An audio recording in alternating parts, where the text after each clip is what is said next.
Hello, beautifuls.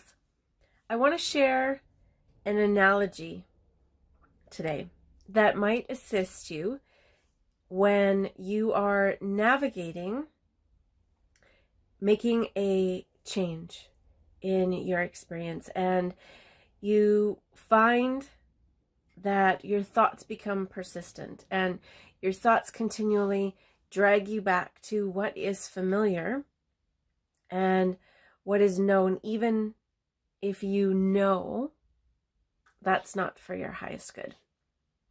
And the reason why our thoughts do that is because the subconscious mind is responsible for keeping us alive. And to do that, it uses past programming. So it is not capable of picking up possibilities. And it forms all its decisions based on past programming. And in that place, it is doing so to keep you alive based on what it knows. So that's why we often find ourselves in situations that are familiar and not necessarily helpful.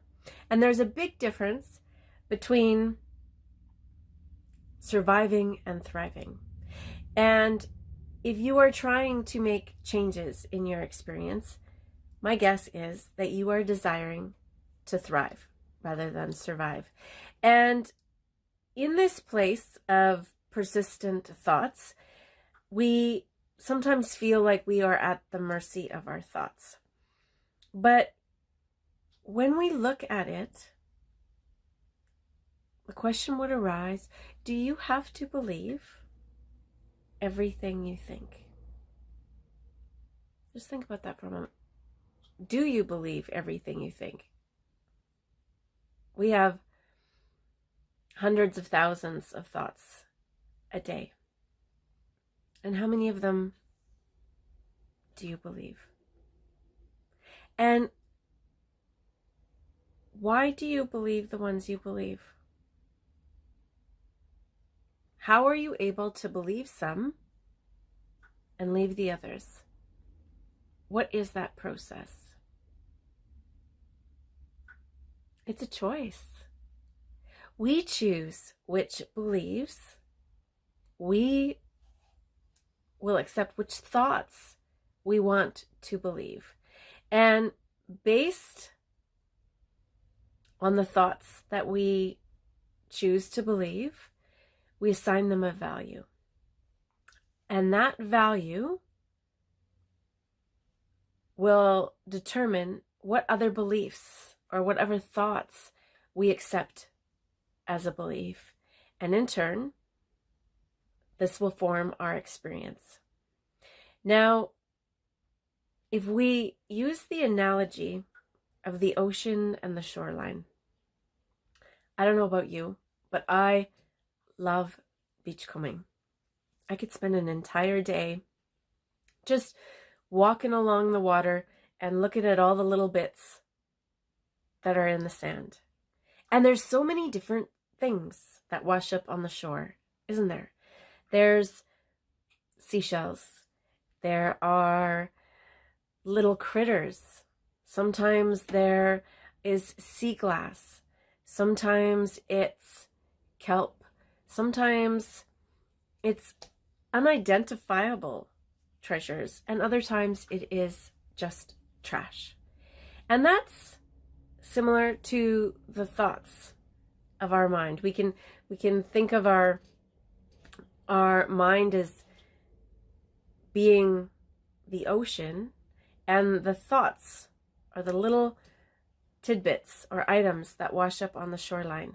And as we're going through our life, we will stop and we will pick up some of these items.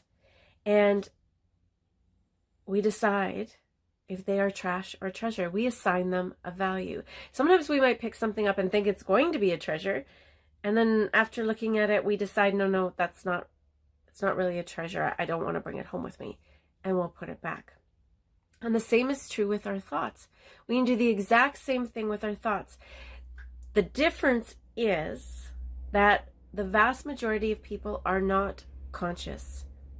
They are not consciously choosing their thoughts. They are allowing the subconscious mind to run the show. And in that place, the choice is made on default based on past programming. So when we are trying to assert a change or change an experience in our life, and we are not mindful, it's incredibly difficult.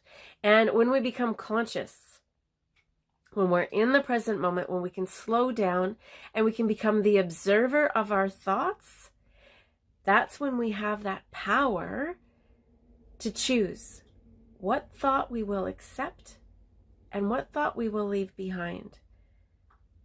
We also might find ourselves thinking that, yes, I believe this thought. And after some closer inspection, we decide, no, it too can stay on the shore. It really is that simple. It's not complicated. The complicated part is trying to slow down and become present. And for many, that is a challenge because it's new. And if you would like to learn how to slow down and be present, or if you would like to become the observer of your thoughts, I would love to assist you with that.